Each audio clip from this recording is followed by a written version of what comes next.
studied in Bombay, and then in Spain, and then he's been teaching in many colleges and schools of architecture. And he was also honorary associate editor of the Journal of the Indian Institute of Architects. I call upon Mr. Savio Lobo on his stage with his wife, if you don't mind, Gina, who has co-authored this book called Bandra by Hand. Co-published with his wife, Gina. And we will have a session. I believe we are completely different and interesting, something on architecture. Yeah. Good afternoon to you. I just want to introduce this book because this is a very different kind of book. It's not about so much about text and style or anything. It's also about what we are using in every city, not only in our state or in our country, but all around the world, where people, our populations are expanding, our means are expanding, and most importantly, our wallets, we want to earn a lot of money very easily, so without doing much work. So this is a book basically, I'll just show you, flipping through the pages, it's more about sketches and it's more about architecture than as most other books which are about style, about fiction. So I just want to tell you a little bit about the book, because why we wrote this book was a local organization in Mumbai said our culture, our heritage and our pride is just getting eroded. And as an architect, that's one of the most beautiful things which I heard, and I said, I am trying to reinvent old type of traditions in my work, even though I'm a modern person, I'm a modern architect, and I think in a modern way. I think of glass, I think of steel, but I said this is something which is really vanishing. So I took upon it as a very important responsibility for me, and I feel this is one way of my giving back to society, which sometimes we don't, in our profession, in our race, in this rat race to make money and to improve our economic conditions, we tend to forget. So there were three basic questions. People asked me, are you from Bandra? And I said no. Bandra is like, to me, a little, I'm just saying because I'm also a Goan. I mean, I'm not also a Goan, I am a Goan, who was born and brought up in Mumbai. So just as a little thing, I just felt that there were so many beautiful things of what I was seeing around. Also, Bandra was a northern suburb of Mumbai. So you probably know that Mumbai is a large metropolis, and has, the British actually cultivated Mumbai into this great administrative capital that it is today, financial capital.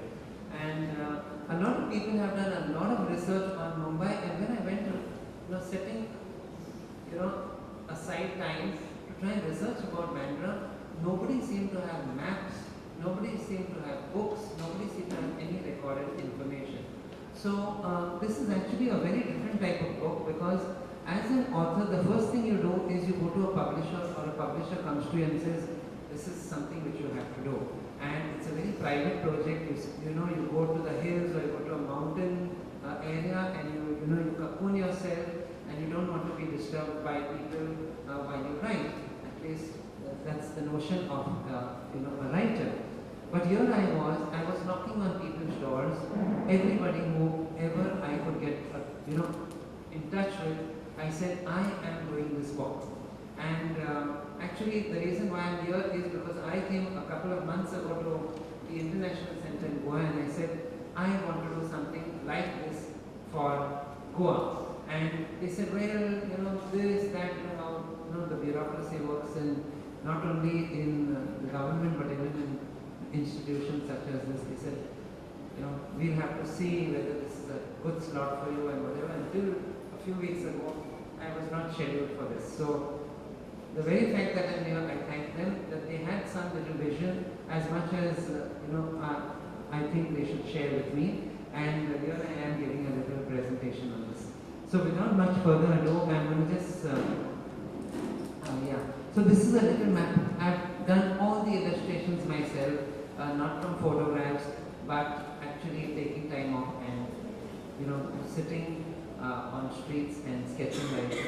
It's also today's sketching. Nobody uses a pencil in architecture. Nobody uses a pen to write letters. Nobody uses letters to post. It's all on email. It's all encrypted. It's all through signals which our machines send. And I thought this is one way which we must revive this tradition.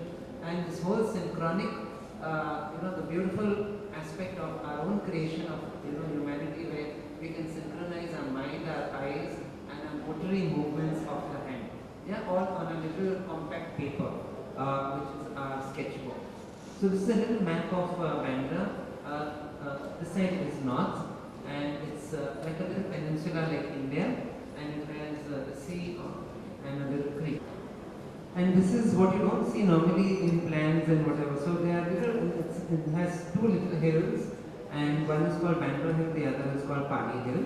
The communities. I'll read from the book if there is time permitting, but I'd love to have some little discussion with you all. Bandra has a lovely railway station. I mean, half of Mumbai, which is about 5 million people, travel through the railway station, not Bandra, but they use the Western Railway, as we call it, as the Central Railway. But Bandra has a beautiful railway station built in 1888. Till today, it still exists, and a lot of people walk through it, but as usual, they are either going to catch a local, or on the other side they have to rush to work, so nobody ever even bothers to look up, and nobody ever bothers to admire and just appreciate this beauty of the structure. There's a feast in September which maybe most of you all know, which is called the Mount Mary Feast, and there's a lot of legend attached to this. This is on the top of one of the hills. It's a beautiful structure. There's another beautiful structure just before it, which most people overlook because it's a very simple looking structure, but the inside is beautiful. It has a cemetery which is has got beautiful tombstones, and we try to document all these things. That this is the living, the living heritage, what we see, and the living culture which is there prevalent. And this is just one small neighborhood of Mumbai. We went through all these, next. Another lovely church called St. Peter's Church. This is almost a 400-year-old church. It's called the St. Andrew's Church, and has, in fact, most people who want to trace their genealogy and where they came from, what I mean where they came from is their family tree. They go to this church because this church still has all the registers of the births, baptisms, and deaths. And other, so a lot of people actually go back to this church. Of course, it's in Portuguese, and they trace their family tree, which is now becoming quite a fashionable thing to do. When you have the Parsis, we just kind of, everybody seems to be vanishing. So we had the previous session, which was the vanishing Kodavans. So this is one of the beautiful apiaries, which is their house of worship. It's actually on a main road, but it has a very high wall, which actually cuts off the noise of the traffic and the noise. Here it is. Yeah, it's I've clicked it early in the morning when there's no traffic, but you can imagine Mumbai and traffic. This is one structure which is a house by the sea, and as I've written in the book, all these were designed. Bandra is a very peculiar thing.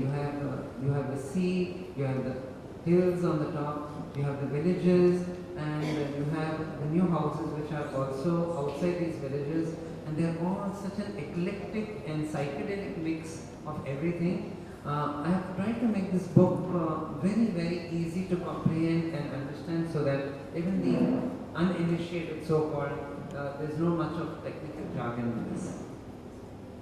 I've not used the words, style or domestic or Gothic or anything associated with architecture.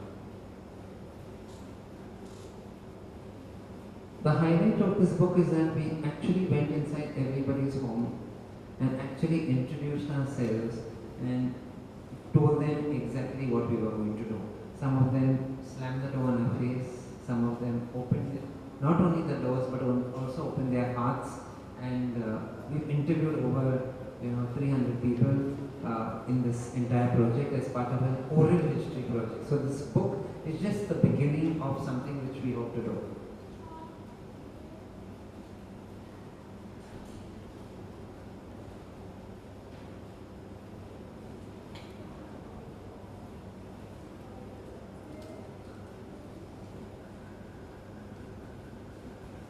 So it has small little village squares, it still has very narrow alleys.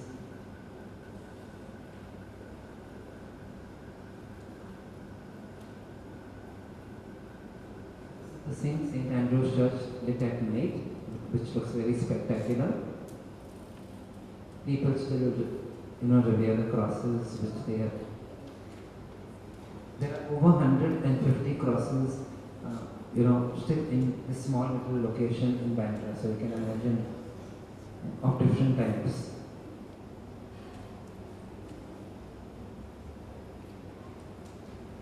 The next one, yeah. Is there another one after this? Of the cross? No. So just go back to that cross. Yeah. This is a cross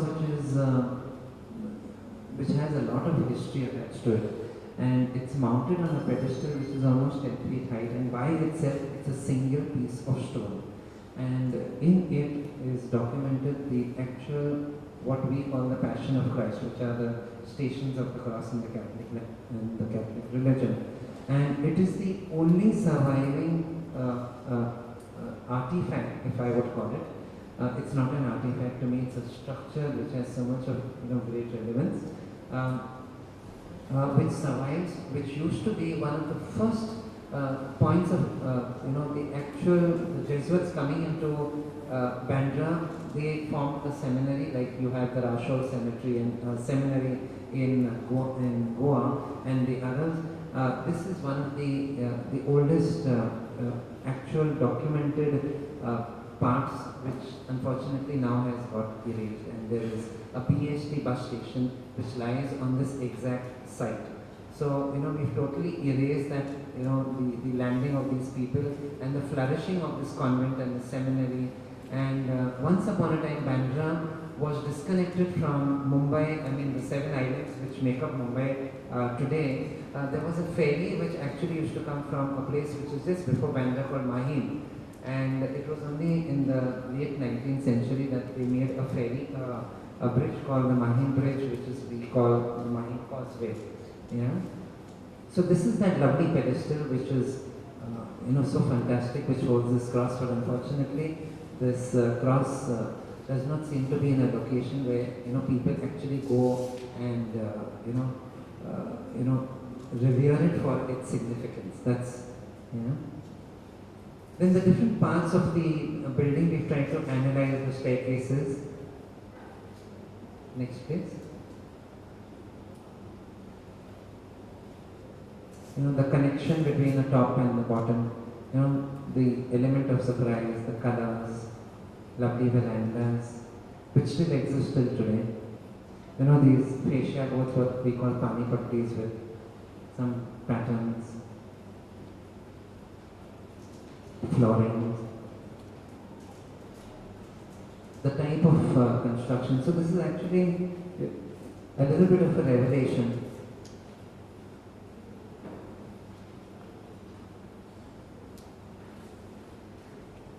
Even the simple design of a door, how it opens, a window, how it opens.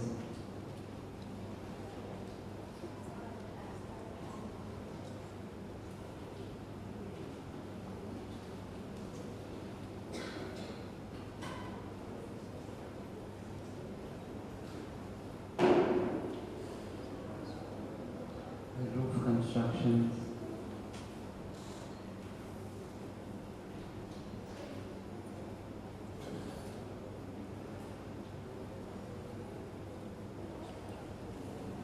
So once upon a time, Bandra had a municipality of its own, very similar to that in London, which is called the borough. And here is one manhole cover which is dated 1937, which is still there. And I just thought that this is so significant in today's life, where everything is disposable. A plastic glass, you just use it and you throw it. A plastic spoon, and here is something which has, this is the back of the book. So, took me, I'm not a writer and not an author, and I don't take any great, I don't want to claim anything, but I just thought that it's a nice thing to showcase our culture, the beautiful things that exist all around us, which during the course of our day we are so rushed. We have to go to this college, we have to be on time, we have to attend this, and we have to attend that, and there's absolutely no time to admire the beauty of, even if it's a field, or even if it's trees, even if it's, a beautiful gate, a little person who's watering our garden and trying to grow a flowering shrub. There is a total, our modern life has, taken all that joy out of living. And I thought that as an architect, I can't get into, asking people about sociology and, religion and emotion and psychology. But I thought in my own little way, I can at least document the structures that, they live in and also interview them. So every part of this text has got a part of the occupant, because they told me my great-grandfather built this house. So I've written it. I have not invented it that it's not a work of fiction. It is fact, and they told me that so-and-so person at so-and-so time actually did something like this. So without anybody else asking me for anything, if you had any questions, I'd love to answer them. Thank you. I just want to say I was so happy to see the switches. I'd forgotten all about it till I saw it now. Yes.